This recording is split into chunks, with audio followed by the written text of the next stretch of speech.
biyya keetti si galchan barbaadda inshallah rabbiin biyyatti si naa galchu as bulta amma sila gizee si roobe akkam taata rooba kan rooba jalaa isa dhufatta asumatti firaasha biratti uwwista ከልጅሽ ጋር እንደዚሁ ኖርሽ ማለት ነው እዚሁ ያሳለፍሽ በጣም ከባድ ጊዜ ነበር ያሳለፍኩት እና አገሬን አስታወስኩት የፈለገን ቢሆን አገሬን ቢሆን ኖሮ ጥላ እንኳን እገባ ነበር ሰው የሚያዝንልኝና ኧረ ምንም ትገባለች ቦታ ላይ ማንም ያዝንልሽ የለም ማንም የለም ልጅ ልብስ ራሱ ወፍራም ልብስ ለልጅ ለብርድ ብሎ የሚሰጥሽ የለም አው እሱማ ነው በእናትሽ ፈጣሪ ያግዝሽ ፈጣሪ ተንሽር ጎዳ ወረን ቢየራ በውዳፍ ያዶ ቀበን ያደ ቀበን እንዲኑ ከራ ሴራን አላቲ ረኮሌን ለሚተኛ ረጋሃጅ ዋን ዳንጋ ደበት ረኮሌን ቢየነማ ከይሰን ነመቁንም ዋን ዳንጋ ደበት ቪዲዮ ከነ ሼር ጎዳ ቢዳንገያ አባን ፈዴ ሀፉረቱ አባን ፈዴ ሀገ አሰላሙ አለይኩም ወራህመቱላሂ ወበረካቱሁ ሰላምኒ ከየልማን ኦሮሞ መራ ከይሰኑ ወረን ቢየ ከይሳት ወረን ቢየ አላ ይተኒ ኢሌን ሱመራኒ ሲናጆ ሲንደካ አረይሲ ይዛ ለሚሊ ኦሮሞ ከይሲ ለሚሊ ኦሮሞዳ ለሚሊ ኢትዮጵያዳ ወረ ቢየራ ፈቀቴ ቢየራ ጎዳኔ ቢያምባ ከይሲ ቢያምባ ከይሰት ኢዶ አዳ አዳ ፈጫሪ ጅሬኝ አና ጅሬኝ ቢየ ኦሮማት ጅሬኝ ቢየ በቃቲስ jireenya akka namni keenya Itoophiyaa taa'ee laalee madaalee gartee haasawsan odoon taane wantoota adda addaatiin nama qunnamaa jechuudha. Fakkeenyaaf yeroo biyya jirru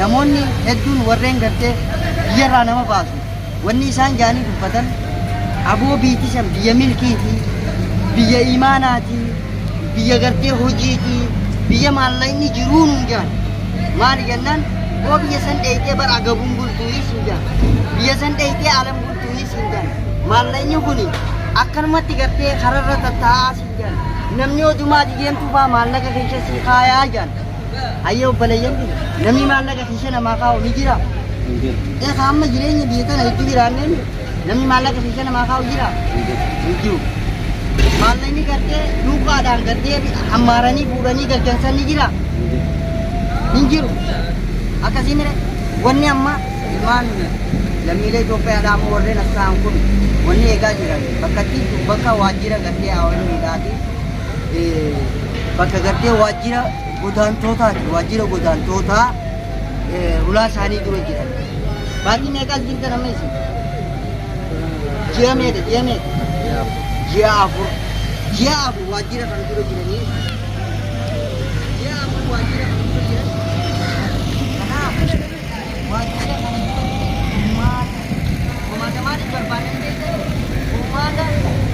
Nagihan, kamu biasanya garuda.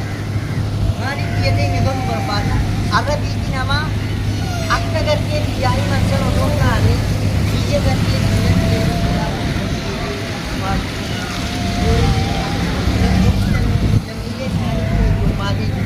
Aku suami dah kurus kodan kodan sedomade juru.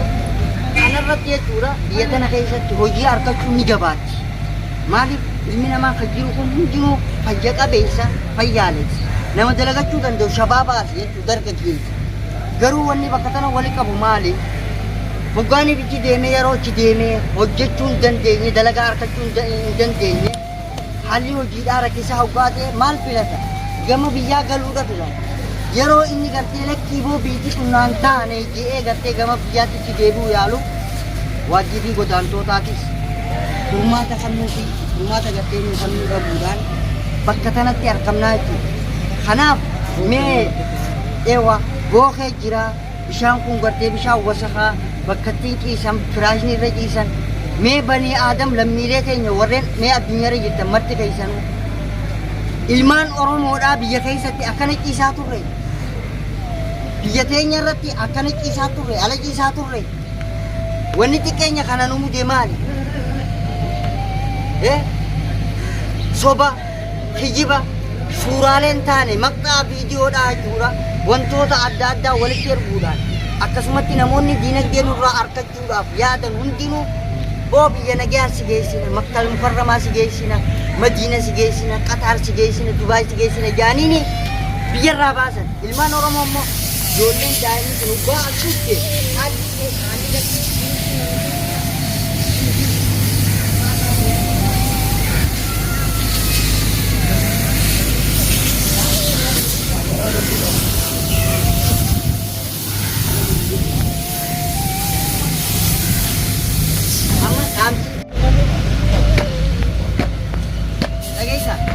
lammiilee keessan biyya jiran dhaamsi dabarfachuu fi dandeessan maal jettaniin amma warra biyyarraa ba'uudhaaf jaatu warra biyyarraa godaanuuf jaatu warra gartee daandii godaansaa seenuu deemuuf maal dhaamtanii?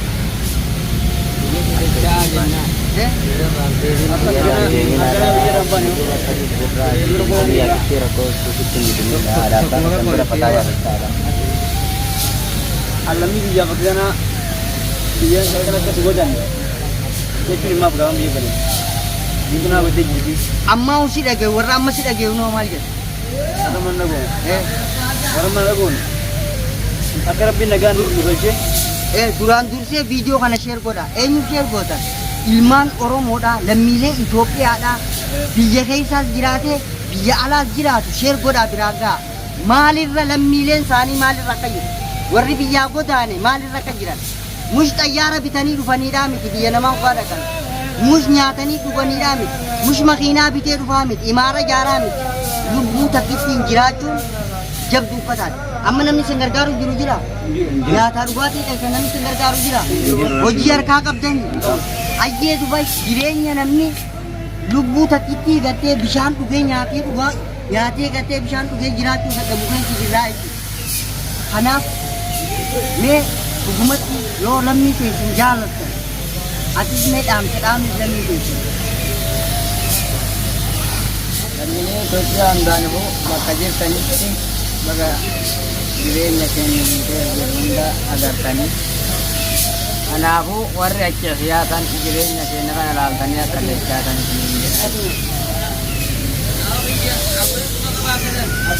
hadaraa ilmaan oromoo lammiilee Itoophiyaadha hundi keessan warri lammii Itoophiyaa taate viidiyoo tan sheer godha warreen biyyarraa ba'uudhaaf yaaddoo qaban yaada qaban hundinuu karaa seeraan alaatiin rakkooleen lammii keenya irra gahaa jiru waan daangaa dabarte rakkooleen biyya namaa keessan nama qunnamu waan daangaa dabarte viidiyoo kana sheer godhaa biraan gahaa abbaan fedhe haa fudhatu abbaan fedhe haa dhiisu boruu guyya boruuti akka gartee waan kana dhagee diduu saadhaa jechuudha viidiyoon kunis ragattiidhaa boru akka nam tokko kuman akka mataa saadhaa of kumatu akka boru gartee ifi quba nyaatu quba saadhaa akka nyaatu viidiyoo kana sheer godhaa biraan gahaadha akkasumattuu gamanumaanuu lammiilee Itoophiyaa marti keessan dhaamsi walii dhaamuu qabdan daandiin taanirra wal qajeelchitanii biyyarraa wal yaasuu odoo hin taane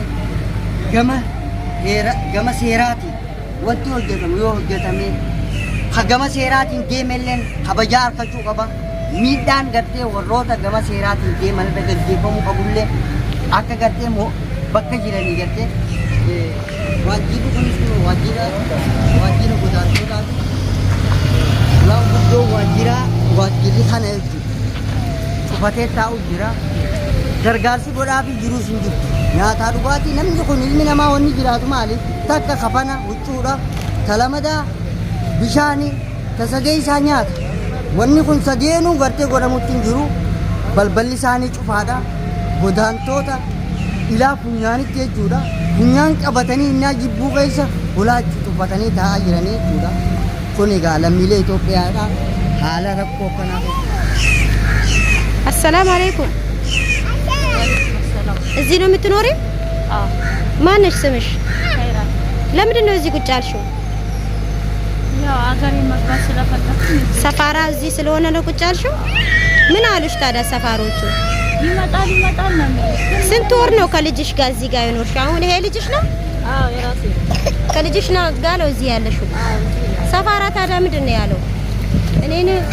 እነኚህ ልጆችም እዚህ ነው የሚኖሩት?